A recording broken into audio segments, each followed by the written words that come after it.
ಶ್ರೀ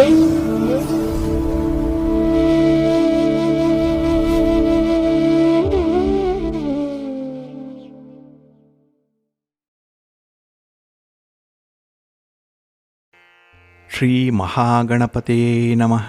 ಶ್ರೀ ಗುರುಭ್ಯೋ ನಮಃ. ಹರಿ ಓಂ. ಶ್ರುತಿ ಸ್ಮೃತಿ ಪುರಾಣಾನಾಂ ಆಲಯಂ ಕರುಣಾಲಯಂ ನಮಾಮಿ ಭಗವತ್ಪಾದಶಂಕರಂ ಲೋಕಶಂಕರಂ. ಪ್ರೀತಿಯ ವೀಕ್ಷಕ ಬಂಧುಗಳೇ, ತಮಗೆಲ್ಲರಿಗೂ ಸಿರಿಗನ್ನಡ ಸುದ್ದಿವಾಹಿನಿಗೆ ಸ್ವಾಗತ.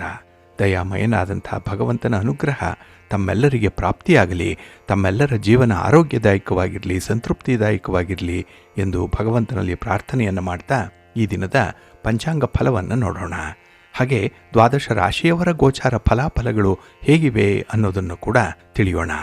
ಇನ್ನು ಈ ದಿನದ ವಿಶೇಷ ಕಾರ್ಯಕ್ರಮವನ್ನು ನಾವು ಪ್ರತ್ಯೇಕವಾಗಿ ನೋಡೋಣ ಬನ್ನಿ. ಈ ದಿನ ಹುಟ್ಟುಹಬ್ಬವನ್ನು ಆಚರಿಸ್ಕೊಳ್ತಾ ಇರುವಂಥ ತಮಗೆಲ್ಲರಿಗೂ ಕೂಡ ಹುಟ್ಟುಹಬ್ಬದ ಶುಭಾಶಯಗಳು. ಹಾಗೆ ಈ ದಿನಾಂಕದಂದು ವಿವಾಹವಾಗಿರುವಂಥ ದಂಪತಿಗಳಿಗೂ ಕೂಡ ವಿವಾಹ ವಾರ್ಷಿಕೋತ್ಸವದ ಶುಭಾಶಯಗಳನ್ನು ಹೇಳ್ತಾ ಭಗವಂತ ತಮಗೆಲ್ಲರಿಗೂ ಕೂಡ ಸಕಲ ಸನ್ಮಂಗಳಗಳನ್ನು ಕರುಣಿಸಲಿ ಅಂತ ಹೇಳಿ ಸಿರಿಗನ್ನಡ ಸುದ್ದಿವಾಹಿನಿಯ ಪರವಾಗಿ ಪ್ರಾರ್ಥಿಸುತ್ತೇನೆ.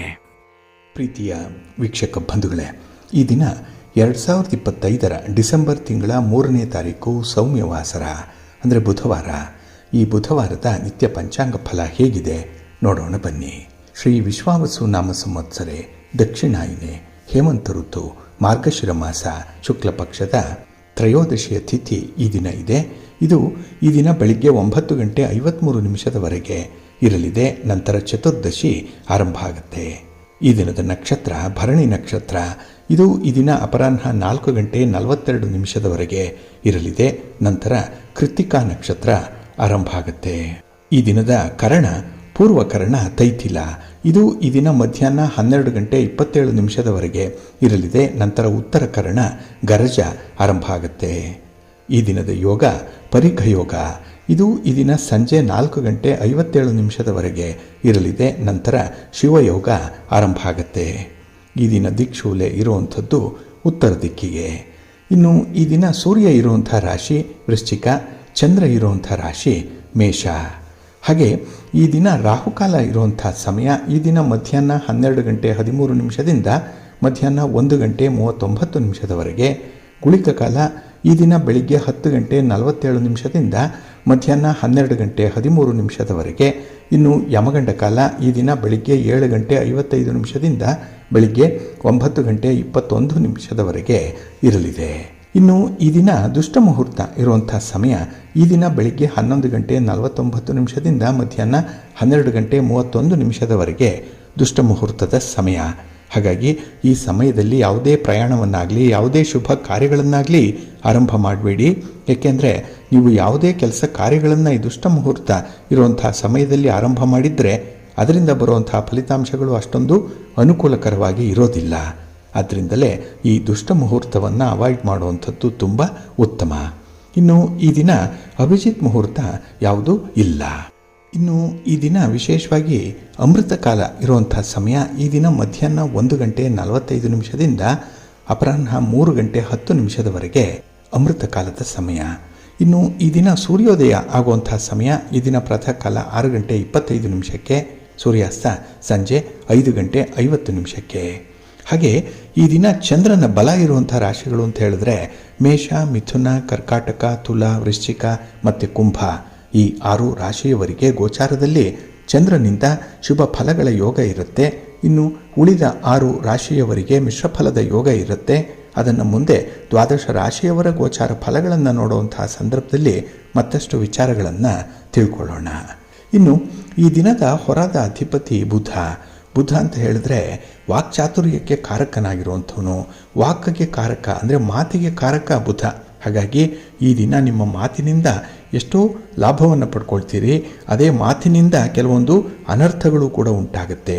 ಹಾಗಾಗಿ ಈ ದಿನ ಮಾತು ಬಹಳ ಪ್ರಮುಖವಾಗಿ ನಿಮ್ಮ ಅದೃಷ್ಟವನ್ನು ನಿರ್ಧರಿಸುವಂಥದ್ದು. ಹಾಗಾಗಿನೇ ಈ ಮಾತಿಗೆ, ವಿನೋದಕ್ಕೆ, ಹಾಸ್ಯಕ್ಕೆ, ವಿದ್ಯೆಗೆ ಬುಧ ಕಾರಕನಾಗಿರ್ತಾನೆ.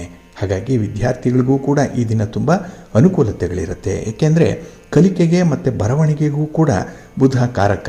ಹಾಗಾಗಿ ಈ ದಿನವನ್ನು ನೀವು ಸಮರ್ಥವಾಗಿ ಬಳಸ್ಕೊಂಡ್ರೆ ನಿಮ್ಮ ಓದಿನಲ್ಲಿ, ವ್ಯಾಸಂಗದಲ್ಲಿ, ಉನ್ನತ ವ್ಯಾಸಂಗದಲ್ಲಿ ಹೆಚ್ಚಿನ ಸಾಧನೆ ಮಾಡಲಿಕ್ಕೆ ಅವಕಾಶಗಳಿದೆ. ಇನ್ನು ಇದೇ ಬುಧ ಗಣಿತಕ್ಕೆ, ವ್ಯಾಪಾರಕ್ಕೆ, ವ್ಯವಹಾರಕ್ಕೆ, ಲೆಕ್ಕಾಚಾರಕ್ಕೆ ಕಾರಕನಾಗಿರುವಂಥವನು.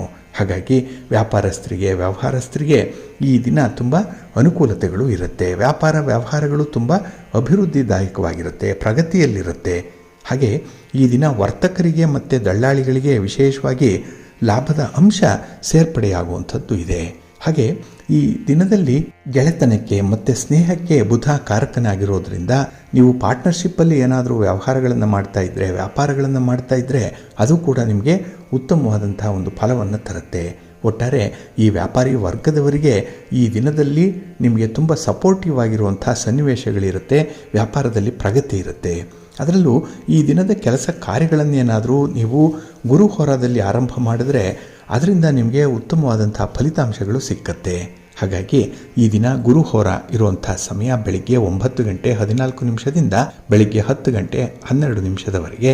ಇನ್ನು ಅಪರಾಹ್ನ 3 ಗಂಟೆ 55 ನಿಮಿಷದಿಂದ ಸಂಜೆ 4 ಗಂಟೆ 52 ನಿಮಿಷದವರೆಗೆ.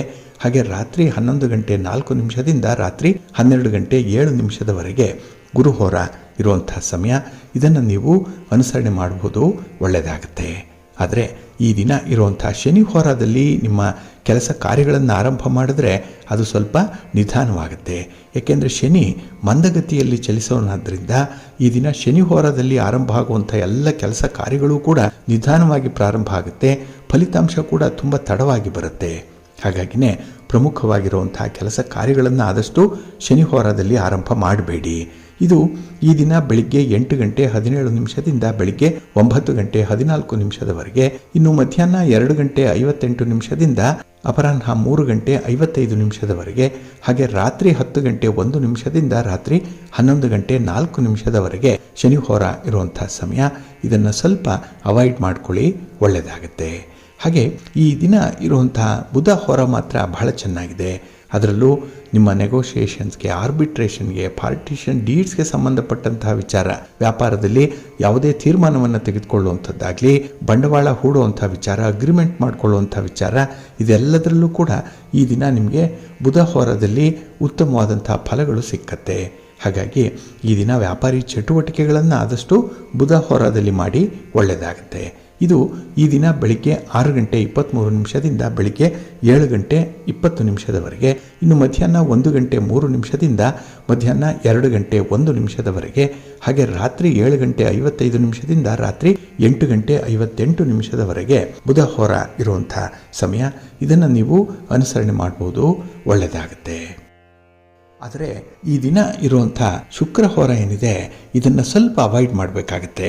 ಅದರಲ್ಲೂ ವಿವಾಹಕ್ಕೆ ಸಂಬಂಧಪಟ್ಟಂತಹ ಯಾವುದೇ ಚಟುವಟಿಕೆಗಳನ್ನಾಗಲಿ, ಯಾವುದೇ ರೀತಿಯ ಪ್ರಯಾಣವನ್ನಾಗಲಿ ಈ ಶುಕ್ರ ಹೋರಾದಲ್ಲಿ ಮಾಡಬೇಡಿ.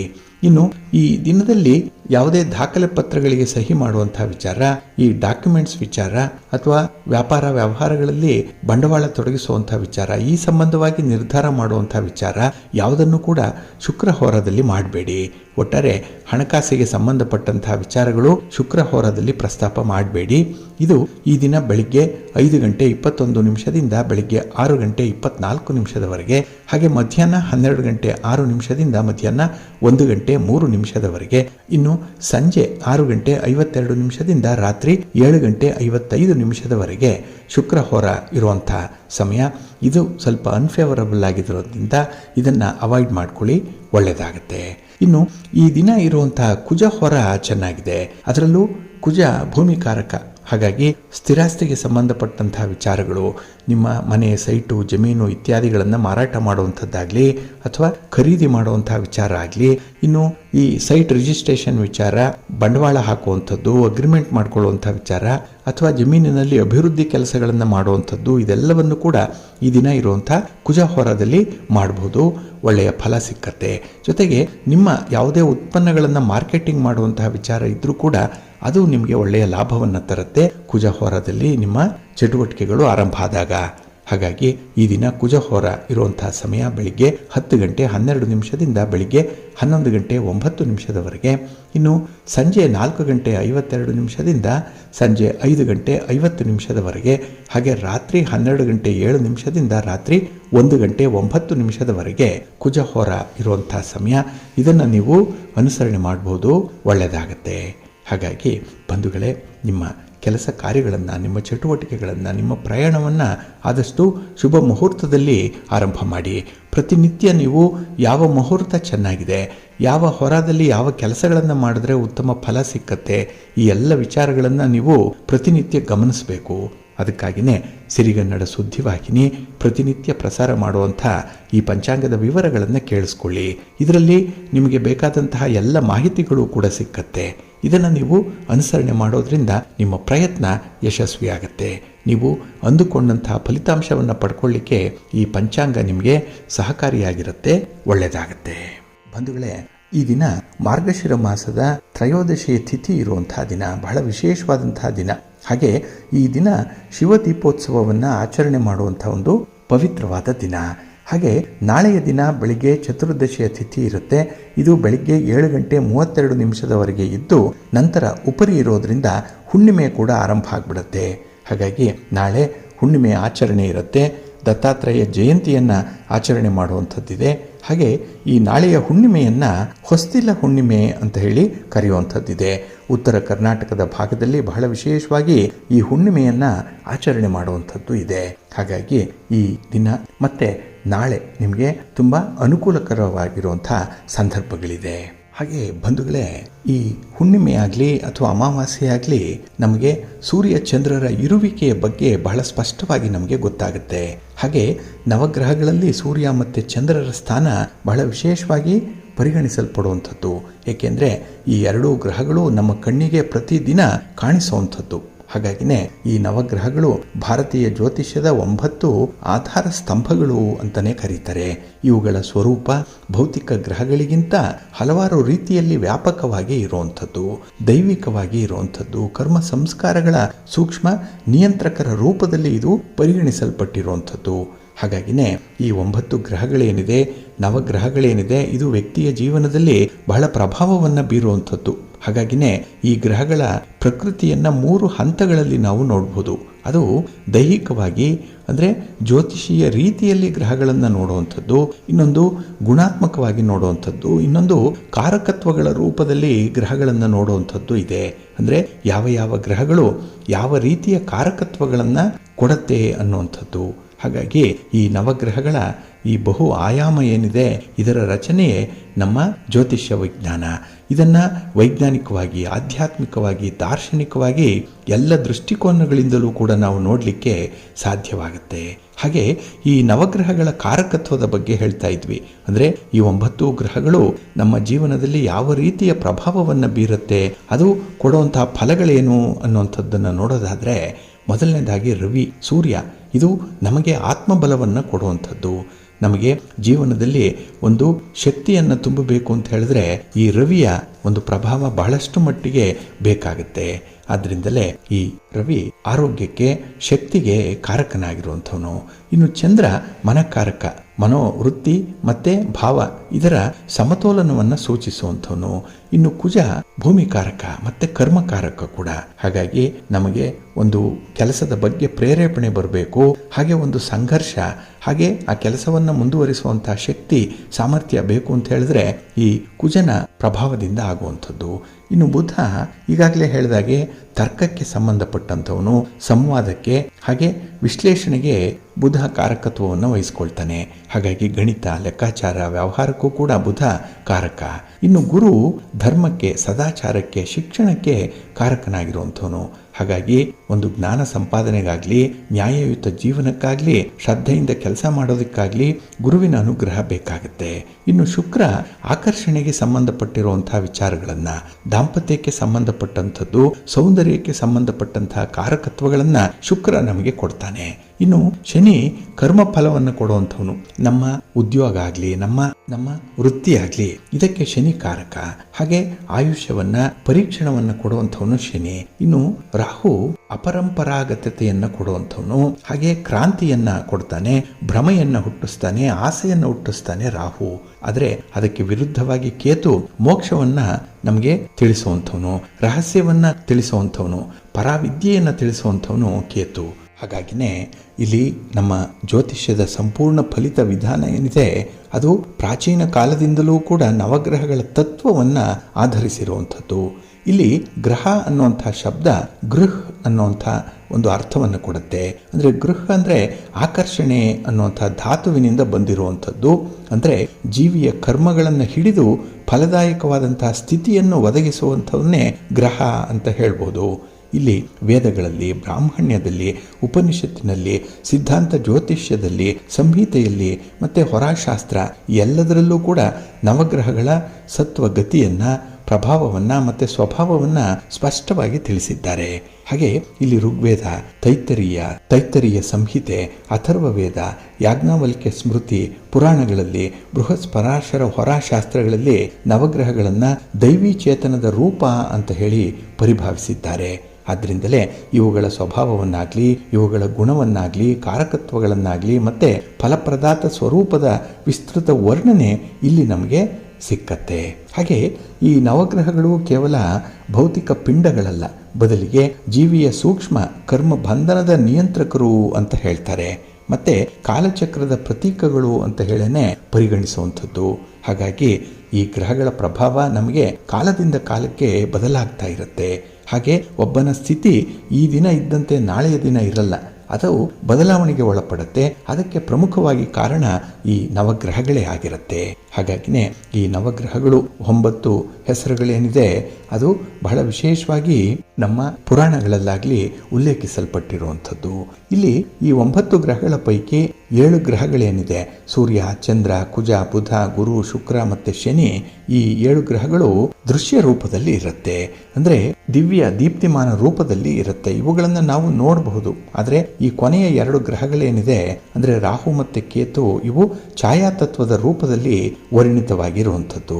ಹಾಗಾಗಿನೇ ವೇದಗಳಲ್ಲಿ, ಅದರಲ್ಲೂ ವಿಶೇಷವಾಗಿ ಋಗ್ವೇದದಲ್ಲಿ ಸೂರ್ಯ, ಚಂದ್ರ, ಬೃಹಸ್ಪತಿ, ಶನಿ, ಉಷಾ, ಅಗ್ನಿ ಮುಂತಾದ ಪ್ರಕಾಶ ತತ್ವಗಳ ಉಲ್ಲೇಖ ಇದೆ. ಇನ್ನು ಅಥರ್ವ ವೇದದಲ್ಲಿ ರಾಹುವಿನ ಬಗ್ಗೆ ಸ್ಪಷ್ಟವಾದಂತಹ ಉಲ್ಲೇಖ ಇದೆ. ತೈತ್ತರೀಯ ಬ್ರಾಹ್ಮಣದಲ್ಲಿ ಸೂರ್ಯ, ಚಂದ್ರ, ಬೃಹಸ್ಪತಿ, ಶುಕ್ರ ಮತ್ತು ಶನೇಶ್ವರರ ಗತಿಯ ವರ್ಣನೆ ಕೂಡ ಇದೆ. ಇನ್ನು ಸೂರ್ಯ ಸಿದ್ಧಾಂತದಲ್ಲಿ ಸೂರ್ಯ, ಚಂದ್ರ, ಕುಜ, ಬುಧ, ಗುರು, ಶುಕ್ರ ಮತ್ತು ಶನಿಗ ಗತಿಗಳ ಲೆಕ್ಕಾಚಾರ ಇದೆ. ರಾಹುಕೇತುಗಳ ನೋಡಲ್ ಸ್ವರೂಪದ ವರ್ಣನೆ ಕೂಡ ಇಲ್ಲಿದೆ ಸೂರ್ಯ ಸಿದ್ಧಾಂತದಲ್ಲಿ.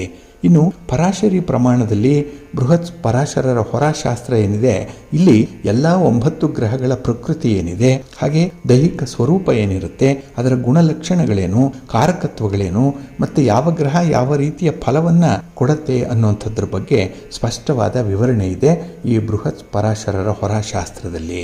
ಹಾಗಾಗಿನೇ ಈ 9 ಗ್ರಹಗಳೇನಿದೆ ಅವುಗಳ ಗುಣಧರ್ಮಗಳನ್ನು, ಅವುಗಳ ಪ್ರಕೃತಿಯನ್ನು ಅರ್ಥ ಮಾಡ್ಕೊಳ್ಬೇಕು. ಅದರಲ್ಲೂ ಈ ರವಿ ಆತ್ಮಕಾರಕ ಅಂತ ಹೇಳ್ತಾರೆ. ಹಾಗಾಗಿ ನಮಗೆ ತೇಜಸ್ಸನ್ನು, ಪ್ರಾಣವನ್ನು ಮತ್ತು ರಾಜಸತ್ತೆಯನ್ನು ಕೊಡುವಂಥವನು ರವಿ. ಹಾಗಾಗಿ ಇದು ಅಗ್ನಿಮಯವಾಗಿ ಇರುವಂಥದ್ದು. ಇದು ಪುರುಷ ಪ್ರಧಾನವಾಗಿ ಇರುತ್ತೆ.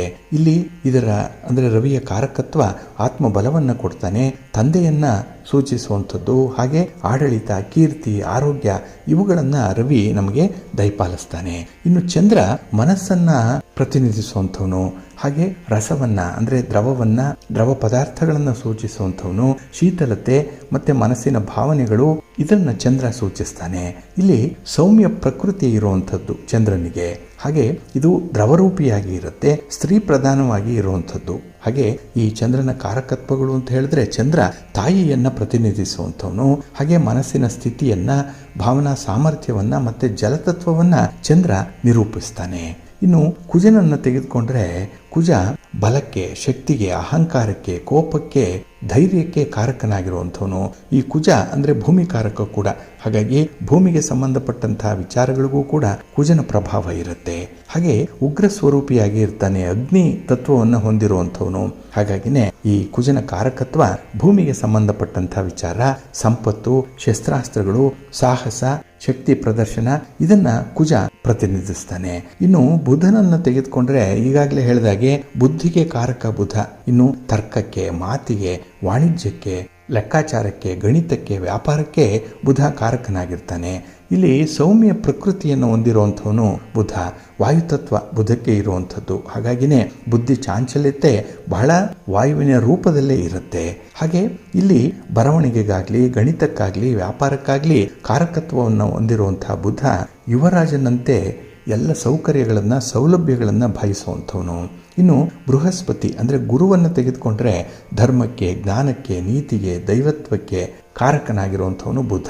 ಹಾಗಾಗಿ ಇಲ್ಲಿ ಸಂತಾನ ಆಗಲಿ, ವಿವಾಹ ಆಗಲಿ, ಒಂದು ಜ್ಞಾನ ಸಂಪಾದನೆ ಆಗಬೇಕಾದ್ರೂ ಕೂಡ ಈ ಗುರುವಿನ ಅನುಗ್ರಹ ಬೇಕು. ಇವೆಲ್ಲ ಗುರುವಿನ ಕಾರಕತ್ವಗಳು. ಹಾಗೆ ಇಲ್ಲಿ ಸತ್ವಗುಣವನ್ನು ಹೊಂದಿರುವಂಥವನು ಗುರು. ಹಾಗೆ ಈ ಶುಕ್ರ ಬಹಳ ವಿಶೇಷವಾಗಿ ನಮಗೆ ಸೌಂದರ್ಯಕ್ಕೆ, ಭೋಗ ವಸ್ತುಗಳಿಗೆ, ರಸಾಯನಶಾಸ್ತ್ರ, ಕಲೆ ಇತ್ಯಾದಿಗಳಿಗೆ ಶುಕ್ರ ಕಾರಕನಾಗಿರ್ತಾನೆ. ಹಾಗೆ ದಾಂಪತ್ಯದಲ್ಲಿ, ಸ್ತ್ರೀ ವಿಲಾಸದಲ್ಲಿ, ಆಭರಣದಲ್ಲಿ, ವಾಹನದಲ್ಲಿ ನಮಗೆ ಸಿಕ್ಕುವಂತಹ ಭೌತಿಕ ಸೌಲಭ್ಯಗಳಿಗೆ ಶುಕ್ರನೇ ಕಾರಕ.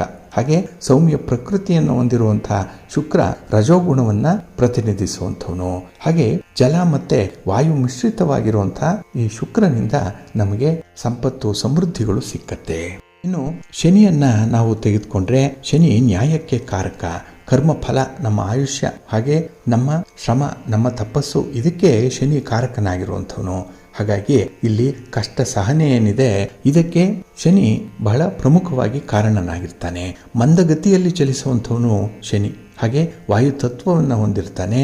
ಎಲ್ಲ ವಿಚಾರಗಳನ್ನು ಕೂಡ ಬಹಳ ದೀರ್ಘವಾದ ಆಲೋಚನೆ ಮಾಡೇ ಮುಂದುವರಿಯುವಂಥವನು.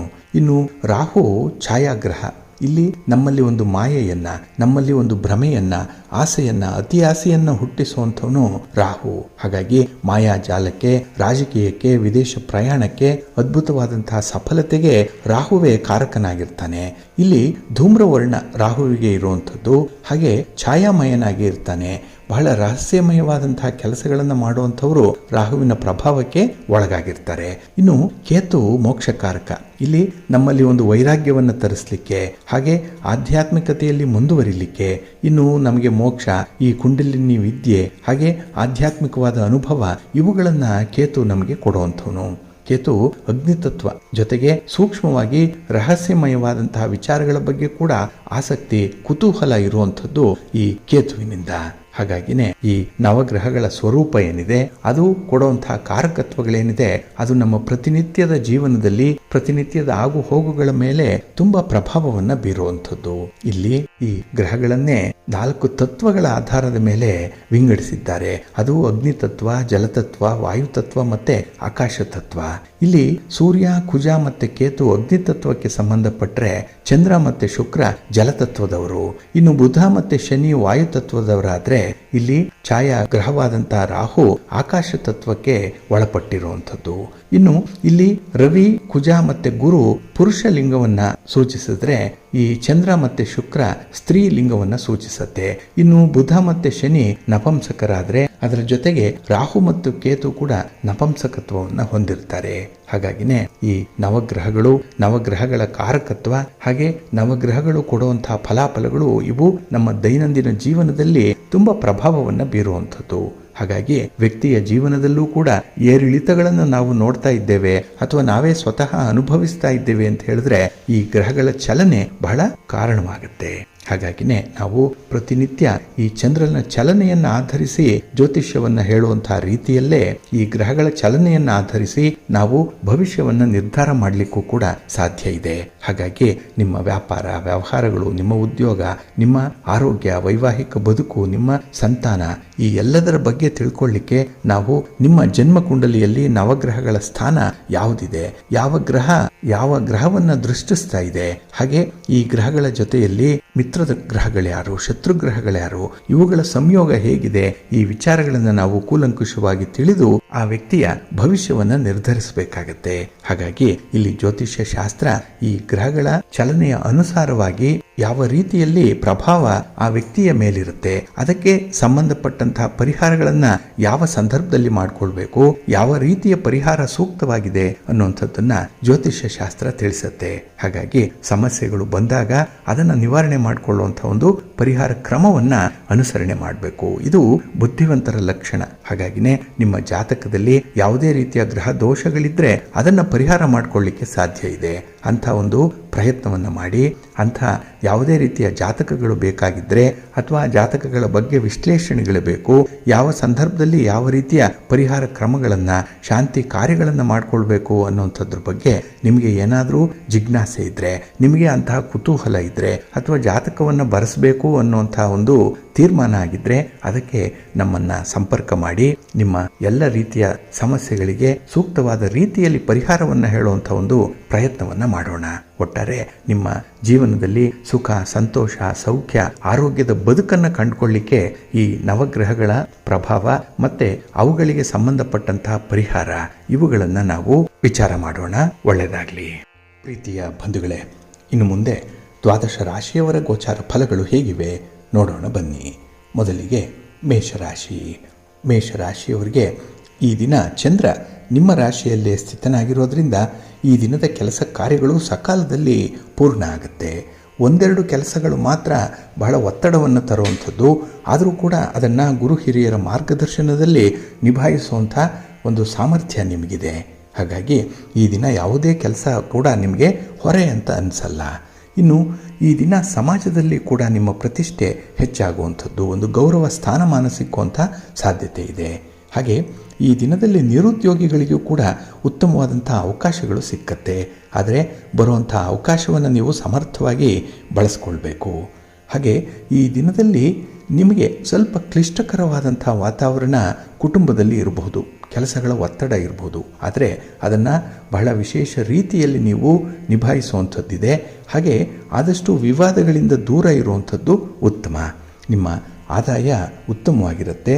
ಹಾಗೆ ಈ ದಿನದಲ್ಲಿ ನಿಮ್ಮ ಮಾತನ್ನು ಸ್ವಲ್ಪ ನಿಯಂತ್ರಣದಲ್ಲಿಟ್ಕೊಂಡು ವಿನಯವಂತರಾಗಿ ವರ್ತಿಸಿದ್ರೆ ಎಲ್ಲ ಸಮಸ್ಯೆಗಳನ್ನು ಕೂಡ ಬಗೆಹರಿಸ್ಕೊಂಡು ಆ ಒಂದು ಸನ್ನಿವೇಶವನ್ನು ನಿಮ್ಮ ನಿಯಂತ್ರಣಕ್ಕೆ ತಂದುಕೊಳ್ಳುವಂಥದ್ದು ಇದೆ. ಆಗ ನೀವು ಮಾಡಿದಂಥ ಕೆಲಸಕ್ಕೆ ಉತ್ತಮ ಪ್ರತಿಫಲ ನಿಮಗೆ ಸಿಕ್ಕತ್ತೆ, ಸಮಾಧಾನ ಇರುತ್ತೆ. ನಿಮ್ಮ ಇಷ್ಟ ದೇವರನ್ನು ಆರಾಧನೆ ಮಾಡ್ತಾ ಇರಿ. ಹಾಗೆ ಭಕ್ತಿಯಿಂದ ಈ ದಿನ ವಿಷ್ಣು ಸ್ತೋತ್ರವನ್ನು ಹೇಳ್ಕೊಳ್ಳಿ, ವಿಷ್ಣು ಸಹಸ್ರನಾಮ ಹೇಳ್ಕೊಳ್ಳಿ, ಒಳ್ಳೆಯದಾಗತ್ತೆ. ನಿಮ್ಮ ಅದೃಷ್ಟದ ಬಣ್ಣ ಕೆಂಪು, ಅದೃಷ್ಟದ ದಿಕ್ಕು ಪೂರ್ವ ದಿಕ್ಕು, ಅದೃಷ್ಟ ಸಂಖ್ಯೆ 1. ವೃಷಭರಾಶಿ. ವೃಷಭರಾಶಿಯವರಿಗೆ ಈ ದಿನದ ಆರಂಭದಲ್ಲಿ ಸ್ವಲ್ಪ ಅಡೆತಡೆಗಳು ಇರುತ್ತೆ. ಸ್ಟಾರ್ಟಿಂಗ್ ಹಿಕ್ಕಪ್ಸ್ ಅನ್ನುವಂಥದ್ದು ಇರುತ್ತೆ. ಅದರಲ್ಲೂ ವ್ಯಯಸ್ಥಾನದಲ್ಲಿ ಚಂದ್ರ ಇದ್ದಾಗ ಈ ದಿನ ನಿಮಗೆ ಆದಾಯಕ್ಕಿಂತ ಖರ್ಚುಗಳು ಅಧಿಕವಾಗಿರುತ್ತೆ. ಈ ಖರ್ಚನ್ನು ಎಷ್ಟೇ ನೀವು ನಿಯಂತ್ರಣ ಮಾಡಬೇಕು, ಖರ್ಚನ್ನು ತಡಿಬೇಕು ಅಂದರೂ ಕೂಡ ಅದು ನಿಮ್ಮ ಕೈಯಿಂದ ನೀರಿನಂತೆ ಖರ್ಚಾಗ್ಬಿಡುತ್ತೆ. ಹಾಗೆ ಈ ದಿನ ನಿಮ್ಮ ವ್ಯವಹಾರದಲ್ಲೂ ಕೂಡ ಒಂದು ಹೊಸ ಸಮಸ್ಯೆ ಎದುರಾಗುತ್ತೆ. ಇಲ್ಲಿಯವರೆಗೆ ನೀವು ಅನುಭವಿಸಿಲ್ಲ ಅಂಥ ಒಂದು ವಿಚಿತ್ರವಾದಂಥ ಸಮಸ್ಯೆ ಬರುವಂಥ ಸಾಧ್ಯತೆ ಇದೆ. ಹಾಗಾಗಿ ತುಂಬ ತಾಳ್ಮೆಯಿಂದ ಸಮಸ್ಯೆಯನ್ನು ಎದುರಿಸಬೇಕಾಗತ್ತೆ. ಇನ್ನು ಈ ದಿನ ಕುಟುಂಬ ಸದಸ್ಯರ ಜೊತೆ ಕೂಡ ಅನಿವಾರ್ಯವಾಗಿ ಮಾತಿನ ಚಕಮಕಿ ನಡೆಯುವಂಥದ್ದು ಇದೆ. ಏನೋ ಒಂದು ಸಣ್ಣ ಪುಟ್ಟ ವಿಚಾರಗಳಿಗೂ ಕೂಡ ಈ ದಿನ ನಿಮಗೆ ತುಂಬ ಅಗ್ರೆಸಿವ್ ಆಗಿರುವಂಥ ನೇಚರ್ ಇರುತ್ತೆ. ಹಾಗಾಗಿನೇ ಈ ದಿನ ಎಲ್ಲರೊಂದಿಗೂ ಕೂಡ ನೀವೇ ಒಂದು ರೀತಿಯಲ್ಲಿ ಭಾವನಾತ್ಮಕವಾಗಲಿ ಅಥವಾ ಈ ಭಿನ್ನಾಭಿಪ್ರಾಯದ ರೂಪದಲ್ಲೇ ನೀವು ನಿಮ್ಮ ಅಭಿಪ್ರಾಯವನ್ನು ವ್ಯಕ್ತಪಡಿಸುವಂಥದ್ದು ಇರುತ್ತೆ. ಇನ್ನು ಈ ದಿನ ವಿಶ್ರಾಂತಿ ಪಡ್ಕೊಳ್ಳಿಕ್ಕೆ ಸಾಧ್ಯ ಆಗಲ್ಲ. ಹಾಗಾಗಿನೇ ಈ ದಿನ ದೈಹಿಕವಾಗಿ ಆಲಸ್ಯ ಇರುತ್ತೆ, ಮಾನಸಿಕವಾಗಿ ಒತ್ತಡ ಇರುತ್ತೆ. ಹಾಗೆ ಈ ದಿನದ ಕೆಲಸ ಕಾರ್ಯಗಳಲ್ಲಿ ನಿಮಗೆ ಹೆಚ್ಚು ಕಾನ್ಸಂಟ್ರೇಟ್ ಮಾಡಲಿಕ್ಕೆ ಸಾಧ್ಯ ಆಗಲ್ಲ. ವಿದ್ಯಾರ್ಥಿಗಳಿಗೂ ಕೂಡ ಭಾಳ ಚಂಚಲವಾದಂಥ ಮನಸ್ಸಿರುತ್ತೆ. ಹಾಗಾಗಿ ಈ ದಿನ ನಿಮ್ಮ ಗುರಿಯನ್ನು ತಲುಪಬೇಕು ಅಂತ ಹೇಳಿದ್ರೆ ಸ್ವಲ್ಪ ಕಷ್ಟಪಡಬೇಕು. ನಿಮ್ಮ ಮನಸ್ಸನ್ನು ನಿಮ್ಮ ನಿಯಂತ್ರಣದಲ್ಲೇ ಇಟ್ಕೊಳ್ಬೇಕು, ಇಲ್ಲಾಂದರೆ ಅನರ್ಥಗಳಾಗ್ಬಿಡುತ್ತೆ. ನಿಮ್ಮ ಇಷ್ಟ ದೇವರನ್ನು ಆರಾಧನೆ ಮಾಡ್ತಾ ಇರಿ. ಹಾಗೆ ಭಕ್ತಿಯಿಂದ ಈ ದಿನ ಮಹಾಲಕ್ಷ್ಮಿಯ ಸ್ತೋತ್ರವನ್ನು ಹೇಳ್ಕೊಳ್ಳಿ, ಮಹಾವಿಷ್ಣುವನ್ನು ಪ್ರಾರ್ಥನೆ ಮಾಡ್ಕೊಳ್ಳಿ, ಒಳ್ಳೆಯದಾಗುತ್ತೆ.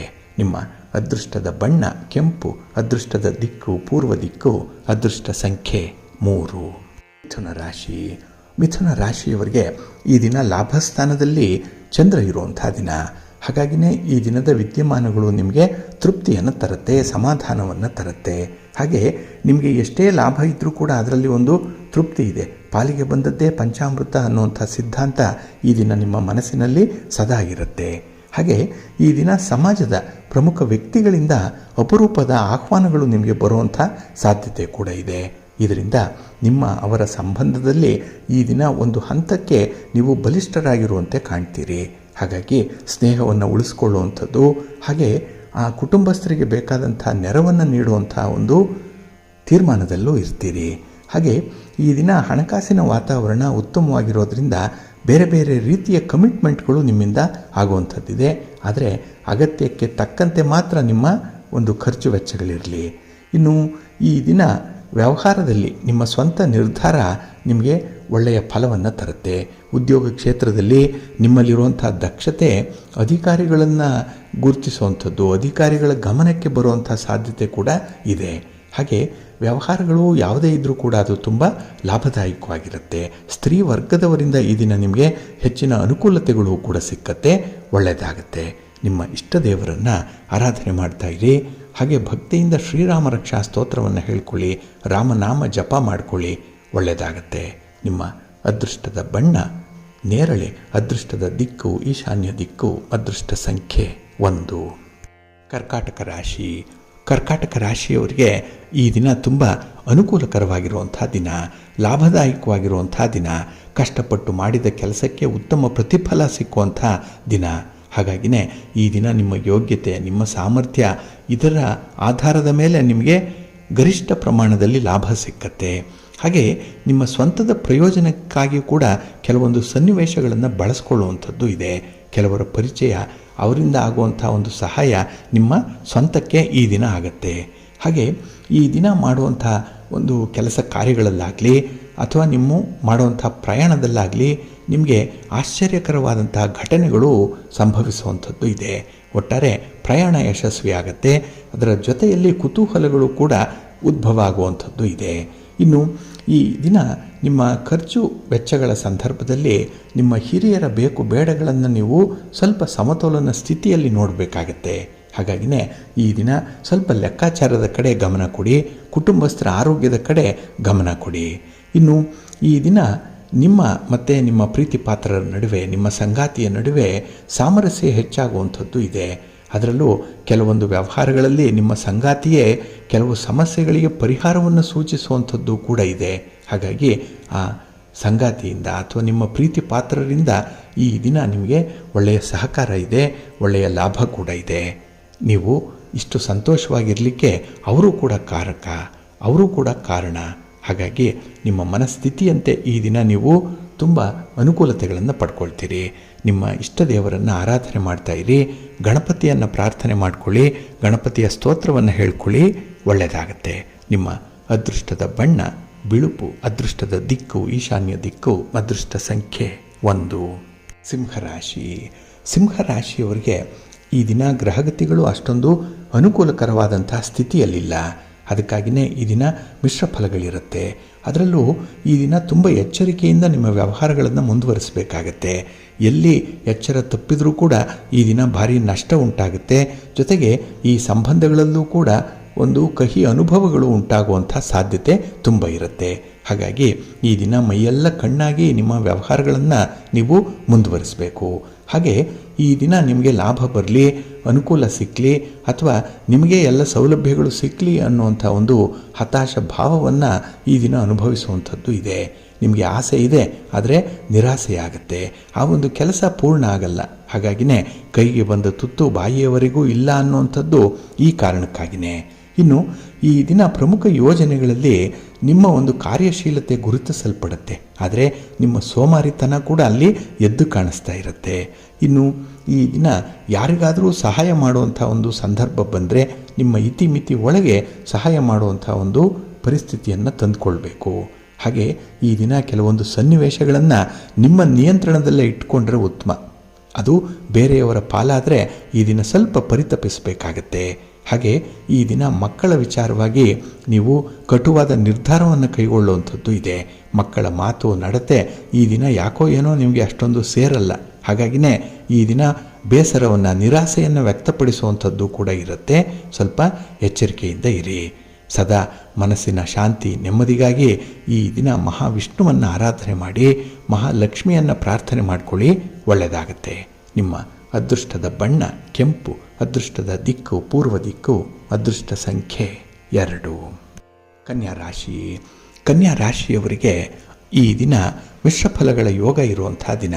ಅದರಲ್ಲೂ ನಿಮ್ಮ ವ್ಯಾಪಾರ ವ್ಯವಹಾರಗಳಲ್ಲಿ ನೀವು ನಿರೀಕ್ಷೆನೇ ಮಾಡಿಲ್ಲ ಅಂಥ ಒಂದು ಅಡ್ಡಿ ಆತಂಕಗಳು ಬರುವಂಥ ಸಾಧ್ಯತೆ ಇದೆ. ಎಲ್ಲ ಒಂದು ಕಡೆ ನಿಮಗೆ ವಿರೋಧಿಗಳ ಸಂಖ್ಯೆ ಜಾಸ್ತಿ ಆಗ್ತಾ ಇದೆ ಅನಿಸುತ್ತೆ. ಹಾಗೆ ಈ ದಿನದಲ್ಲಿ ನಿಮ್ಮ ಒಂದು ಕಾರ್ಯಕ್ಷೇತ್ರದಲ್ಲಿ ಹೆಣಗಾಟವನ್ನು ಕಡಿಮೆ ಮಾಡಬೇಕು, ನಿಮ್ಮ ಎಫರ್ಟನ್ನು ಕಡಿಮೆ ಮಾಡಬೇಕು. ಅದಕ್ಕಾಗಿ ಹಿರಿಯರ ಸಲಹೆಯನ್ನು ಪಡ್ಕೊಳ್ಳುವಂಥದ್ದು ಉತ್ತಮ. ಇನ್ನು ಹಣಕಾಸಿನ ವಿಚಾರದಲ್ಲಿ ನೀವು ತೆಗೆದುಕೊಳ್ಳುವಂಥ ತೀರ್ಮಾನಗಳು ಅಷ್ಟೊಂದು ಪ್ರಾಕ್ಟಿಕಲ್ ಆಗಿ ಇರಲ್ಲ, ಅದು ನಷ್ಟಕ್ಕೆ ಕಾರಣವಾಗುತ್ತೆ. ಸ್ವಲ್ಪ ಎಚ್ಚರಿಕೆಯಿಂದ ಇರಿ. ಇನ್ನು ಈ ದಿನ ವಿಶೇಷವಾಗಿ ನಿಮ್ಮ ಆತ್ಮವಿಶ್ವಾಸ, ನಿಮ್ಮ ದೃಢಚಿತ್ತ, ಇದರಿಂದ ಕೆಲವೊಂದು ಸಮಸ್ಯೆಗಳನ್ನು ಎದುರಿಸಬೇಕಾಗುತ್ತೆ. ಆದರೆ ಆತ್ಮವಿಶ್ವಾಸದ ಮಟ್ಟ ಈ ದಿನ ಸ್ವಲ್ಪ ಕಡಿಮೆ ಇರೋದರಿಂದ ವ್ಯವಹಾರಗಳಲ್ಲೂ ಕೂಡ ಸ್ವಲ್ಪ ಹಿನ್ನಡೆ ಇರುತ್ತೆ. ಇನ್ನು ಹೊಸ ವಸ್ತುಗಳ ಖರೀದಿ ಮಾಡುವಂಥ ಸಂದರ್ಭದಲ್ಲಿ 1-2 ದಿನಕ್ಕೆ ಮುಂದೂಡುವಂಥದ್ದು ಉತ್ತಮ. ಇನ್ನು ಈ ದಿನ ಯಾವುದೇ ನಿರ್ಧಾರಗಳನ್ನು ನೀವು ಸ್ವಯಂಕೃತವಾಗಿ ತೆಗೆದುಕೊಳ್ಬೇಡಿ, ಅನಾನುಕೂಲ ಉಂಟಾಗುವಂಥ ಸಾಧ್ಯತೆ ತುಂಬ ಇರುತ್ತೆ. ಹಾಗಾಗಿ ನಷ್ಟದ ಜೊತೆಗೆ ಅನಾನುಕೂಲದ ಜೊತೆಗೆ ಮಾನಸಿಕ ಒತ್ತಡ ಇದು ನಿಮಗೆ ಪ್ರಾಪ್ತಿಯಾಗ್ತಾ ಇರುತ್ತೆ. ಸ್ವಲ್ಪ ಜಾಗ್ರತೆಯಿಂದ ಇರಿ. ಹಾಗೆ ಈ ದಿನ ನಿಮಗೆ ನಿಮ್ಮ ಆರೋಗ್ಯದಲ್ಲಿ ಹಾಗೆ ನಿಮ್ಮ ಒಂದು ಸಾಧನೆಯಲ್ಲಿ ಒಂದು ಪ್ರತಿಫಲವನ್ನು ಕಾಣಬೇಕು, ಪಾಸಿಟಿವ್ ಆಗಿರಬೇಕು. ಅದಕ್ಕಾಗಿ ಈ ದಿನ ಶಿವಸ್ತೋತ್ರವನ್ನು ಹೇಳ್ಕೊಳ್ಳಿ, ಶಿವನ ಆರಾಧನೆಯನ್ನು ಮಾಡಿಕೊಳ್ಳಿ, ಒಳ್ಳೆಯದಾಗತ್ತೆ. ನಿಮ್ಮ ಅದೃಷ್ಟದ ಬಣ್ಣ ನೇರಳೆ, ಅದೃಷ್ಟದ ದಿಕ್ಕು ಈಶಾನ್ಯ ದಿಕ್ಕು, ಅದೃಷ್ಟ ಸಂಖ್ಯೆ 3. ತುಲಾರಾಶಿ. ತುಲಾರಾಶಿಯವರಿಗೆ ಈ ದಿನ ಕಳತ್ರ ಸ್ಥಾನದಲ್ಲಿ ಚಂದ್ರ ಇರೋದರಿಂದ ನಿಮ್ಮ ಒಂದು ಮನಸ್ಸಿಗೆ ತುಂಬ ಸಂತೋಷ ಇದೆ. ಹಾಗೆ ನೀವು ಮಾಡುವಂಥ ಪ್ರತಿ ಪ್ರಯತ್ನದಲ್ಲೂ ಕೂಡ ನಿಮಗೆ ನಿರೀಕ್ಷಿತ ಫಲಿತಾಂಶಗಳು ಸಿಕ್ಕತ್ತೆ, ಮನಸ್ಸಿಗೆ ಸಮಾಧಾನ ಇರುತ್ತೆ. ಹಾಗೆ ಈ ದಿನ ನಿಮ್ಮ ಶ್ರಮ ಜಾಸ್ತಿ ಆಗ್ಬೋದು, ಒತ್ತಡಗಳು ಜಾಸ್ತಿ ಆಗ್ಬೋದು. ಆದರೆ ದಿನದ ಅಂತ್ಯಕ್ಕೆ ಅವುಗಳಿಂದ ಬಂದಂಥ ಫಲ ಏನಿದೆ ಅದು ನಿಮಗೆ ಸಮಾಧಾನವನ್ನು ತರುತ್ತೆ. ಇನ್ನು ಈ ದಿನ ಕುಟುಂಬ ಸದಸ್ಯರ ಜೊತೆಯಲ್ಲಿ, ಅದರಲ್ಲೂ ತೀರಾ ಬೇಕಾದಂಥವರ ಜೊತೆಯಲ್ಲೇ ಎಲ್ಲೋ ಒಂದು ಕಡೆ ಭಿನ್ನಾಭಿಪ್ರಾಯಗಳು ಮೂಡುವಂಥ ಸಾಧ್ಯತೆ ಇದೆ. ಹಾಗಾಗಿ ಮಾತಿನ ಚಕಮಕಿ ಆಗುವ ಮೊದಲೇ ನೀವು ಎಚ್ಚೆತ್ತುಕೊಳ್ಬೇಕು.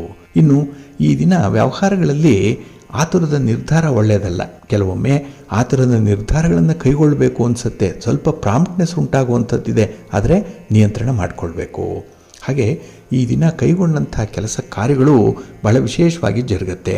ಅಲ್ಪ ಸ್ವಲ್ಪ ನಿಧಾನ ಆಗ್ಬೋದು, ಆದರೂ ಸ್ಥಿರವಾದಂಥ ಫಲಿತಾಂಶವನ್ನು ನಿಮಗೆ ಕೊಡುತ್ತೆ. ಹಾಗೆ ಈ ಕೆಲಸದ ನಿರ್ವಹಣೆಯ ಸಂದರ್ಭದಲ್ಲಿ ನೀವು ಪ್ರಯಾಣ ಮಾಡಬೇಕಾಗ್ಬೋದು. ಸಮಯ ಪ್ರಜ್ಞೆ ಇರಲಿ, ಶಿಸ್ತಿರಲಿ, ಪೂರ್ವ ಸಿದ್ಧತೆ ಇರಲಿ, ಉತ್ತಮವಾದಂಥ ಫಲ ನಿಮ್ಮದಾಗುತ್ತೆ. ಹಾಗೆ ಈ ದಿನ ನಿಮ್ಮ ಗುರುಗಳ ಮಾರ್ಗದರ್ಶನದಂತೆ ನಡೆಯುವಂಥದ್ದು ತುಂಬ ಉತ್ತಮ.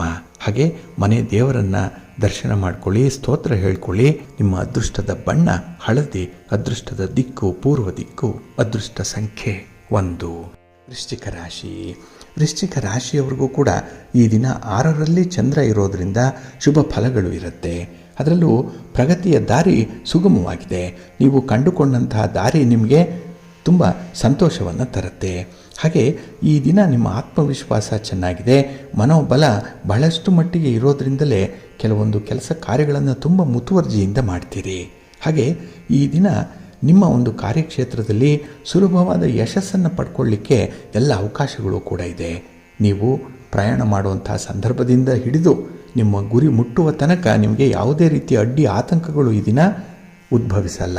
ಬದಲಾಗಿ ನಿಮ್ಮ ಸಂಗಾತಿ, ನಿಮ್ಮ ಪ್ರೀತಿ ಪಾತ್ರರು ಕೂಡ ಈ ದಿನ ನಿಮಗೆ ತುಂಬ ಸಪೋರ್ಟಿವ್ ಆಗಿ ಇರ್ತಾರೆ. ಹಾಗೆ ಕೈಗೊಂಡಂಥ ಕೆಲಸ ಕಾರ್ಯಗಳು ಸ್ವಲ್ಪ ನಿಧಾನ ಆಗ್ಬೋದು, ಆದರೂ ಸ್ಥಿರವಾದ ಫಲಿತಾಂಶಗಳನ್ನೇ ತಂದುಕೊಡುತ್ತೆ.